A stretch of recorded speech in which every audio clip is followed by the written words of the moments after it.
در دل من مماند. شبی عشق با تو باز میخوانه،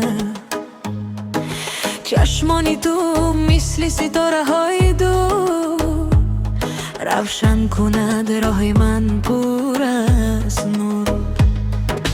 وقتی که می آیی تو نزدی من،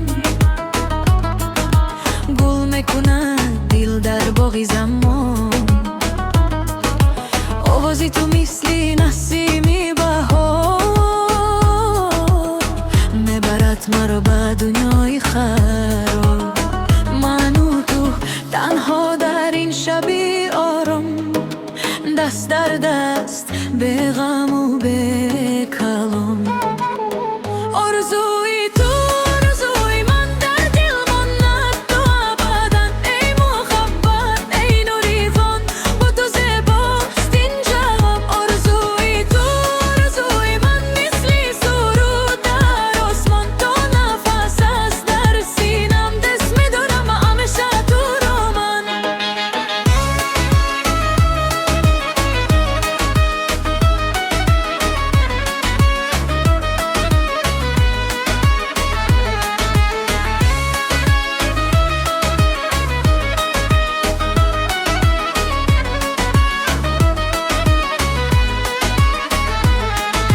ما برایت نگاه میکند،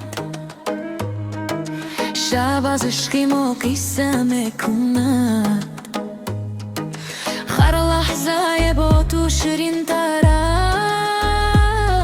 است، به تو دلم همیشه خسته است.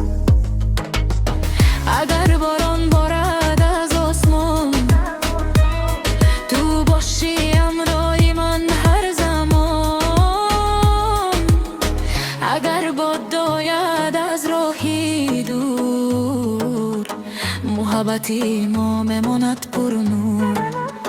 آرزوی تو آرزوی من در دل ماند تو ابدا. ای محبت ای نوری جان، با تو زیباست این جهان. آرزوی تو آرزوی من مثل سرود در آسمان. تو نفس است در سینم، دست میدارم همیشه تو رو من.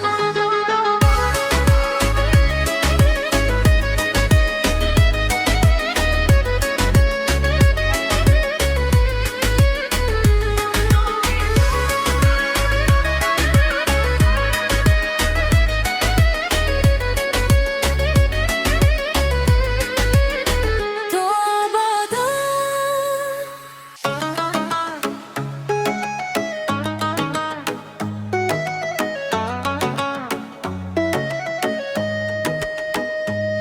آرزوی تو در دل من مماند، شبی عشق با تو باز میخوانه. چشمانی تو مثل ستاره های دور، روشن کند راه من پر از نور. وقتی که می آیی تو نزدی من، گل میکند دل در باغ زمان. آوازی تو مثل نسیمی بهار، میبرد مرا به دنیای خراب. من و تو تنها در این شبی آرام، دست در دست به غم